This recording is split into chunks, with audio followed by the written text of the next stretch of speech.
Let's face it, role-playing games have been around for a long time, and accordingly, there are a crapload of them out there. When you have thousands of games out there doing the same kinds of things, there's a good chance that something's going to be reused. However, this top 10 I'm doing today points out the worst of these cliches. Whether it's gameplay-wise, story-wise, or just, oh my god, you're going to use that one again factors, these 10 are the ones that I picked as the most common for myself that I just have to complain about whenever I see them resurface. There are obviously games that I have not played, some games do break these cliches, I'll be sticking more to the classic RPGs rather than the few modern ones, and you might not quite agree with me, but just keep in mind that this is my list, so keep an open mind. In addition, I will try to avoid any major spoilers, and a lot of these have been quoted right from the grand list of RPG cliches, and there's a link to that below. I suggest you check it out, it's hilarious. With that being said, let's find out what are, in my opinion, the worst RPG cliches. Number 10. The last rule of politics. This is the cliche that basically states that kingdoms are inherently good, while empires have to be evil. This one squeaked in pretty low on the list because it's more opinion based than everything else. But what's the deal with kingdoms being seen as awesome in comparison to an empire? Granted, the fight against the evil empire plot is usually solid, but the lone resistance against the douchebaggery empire is just kind of overdone. I have a slight suspicion that this is more about an anti-technology message in a lot of games, because kingdoms and the resistance are associated with simplicity and nature, while empires represent greed and mankind's detrimental race towards a never-ending technological finish line. But while Mother 3 handles this issue pretty well, too many RPGs still work on that simplistic way of thinking. And that's more of just a personal issue, so this is why this lands on the number 10 spot. Number 9. Adam Smith's Revenge. By the end of the game, you are renowned everywhere as the legendary heroes. Every surviving government and authority figure has rallied behind you. The fate of the world is obviously hanging in the balance. However, shopkeepers won't even give you a discount, much less free supplies for the final battle with evil. Yeah, this is a kind of silly one, but who hasn't thought about it at least once? In like every RPG, like Battle Network 4, where there's a meteor coming and the whole world could end, why can't you give me the best stuff, you asshole shopkeeper? What will money matter if I fail and we all die? It makes sense from a gameplay standpoint, like why make money irrelevant after the player spent so much time getting it all, but story-wise it's friggin' stupid. This one is a little lower because most of the best items by the end of the game can't even be bought in a shop anyway. It's just something that's kind of funny to me. Number 8. Let's start from the very beginning. This rule states that whenever there's a sequel to an RPG that features the same main characters as the previous game, that character will always start with beginning skills. Everything that they learned in the previous game will be gone, as well as all their ultra powerful weapons and equipment. You can see this in the Mega Man Battle Network games, Mega Man Legends series, the Ultima series, and Final Fantasy X2, if anyone played that. This was one of the cliches that definitely leaned toward frustrating gameplay wise. How come I spend all this time creating this unbelievable character in the last game and then all of a sudden, bam, I'm back to square one? Doesn't that take away all the emotional build-up from the predecessor?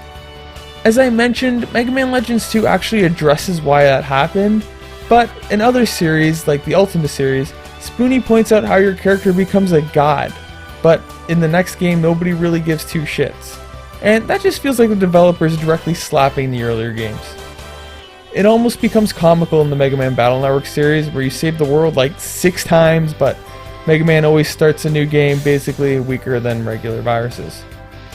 This cliche was placed pretty low on the list for 2 reasons. Firstly, it does make sense from a numerical standpoint. What fun would it be if you had a game where you absolutely decimate the random enemies just for the sake of story? It wouldn't be very entertaining. Secondly, this isn't particularly an RPG problem. Even in games like Mega Man X, where the focus is on powering up a character, it's frustrating to see them go back to zero in the sequel. Therefore, this one's kind of understandable and universal, I just get annoyed seeing it. Number 7. Amnesia. Believe it or not, I was actually thinking of putting this a lot higher, and at the same time debating to not include it on the list at all. Amnesia is one of the most common plot devices not just in RPGs, but in other media like movies and novels. I get it, it automatically creates mystery and suspense, and pulls the viewer into that character's struggle, as you help them and watch them put their lost memories together. A lot of the time, in movies like Memento or RPGs like The World Ends With You, Amnesia can work really well.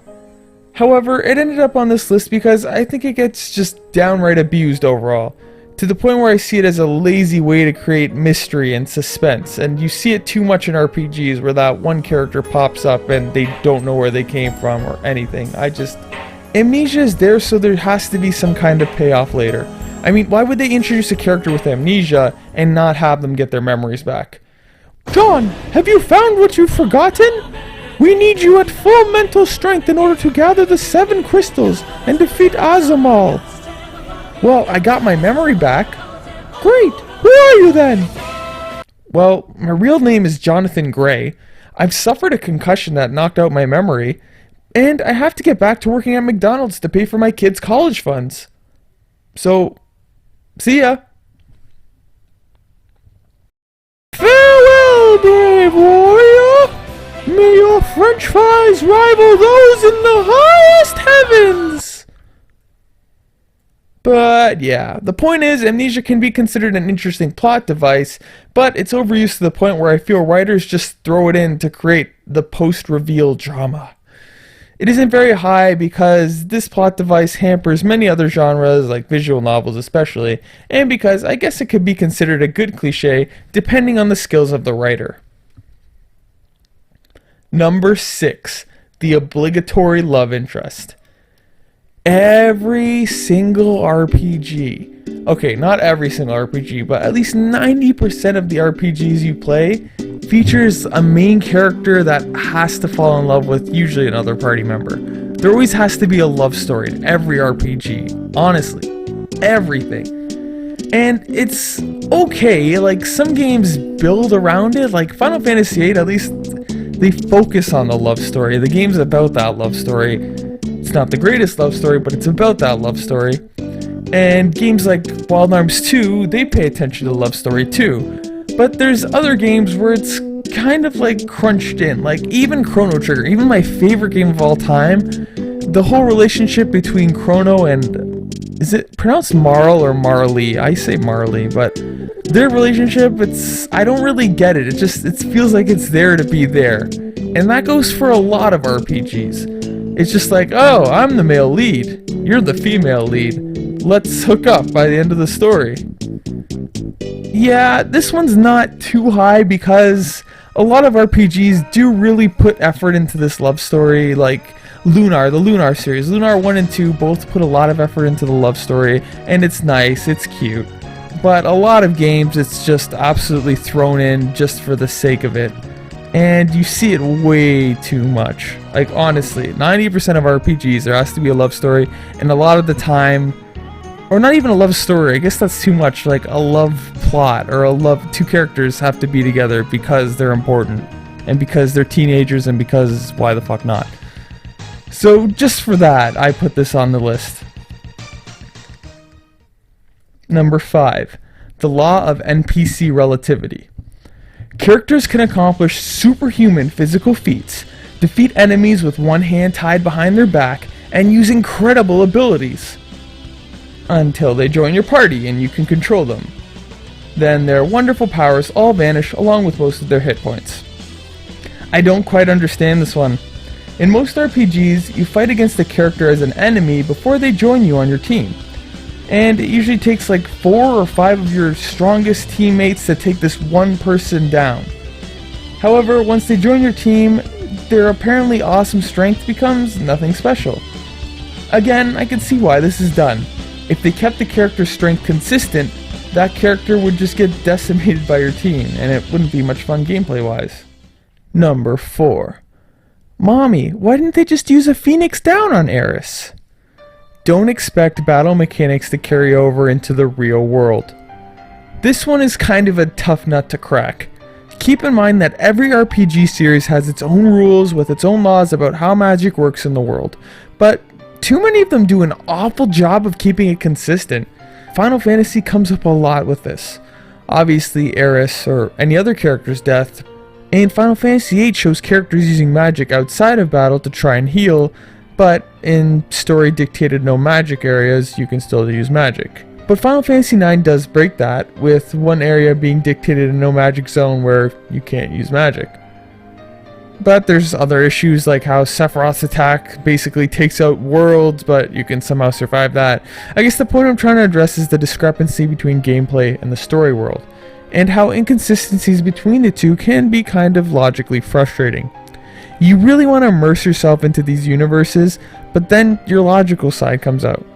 And that's why I appreciate it when games like Final Fantasy IX or Lunar Eternal Blue attempt to pay attention to the details in the story, so that when there's no magic allowed, there's really no magic allowed in the gameplay either.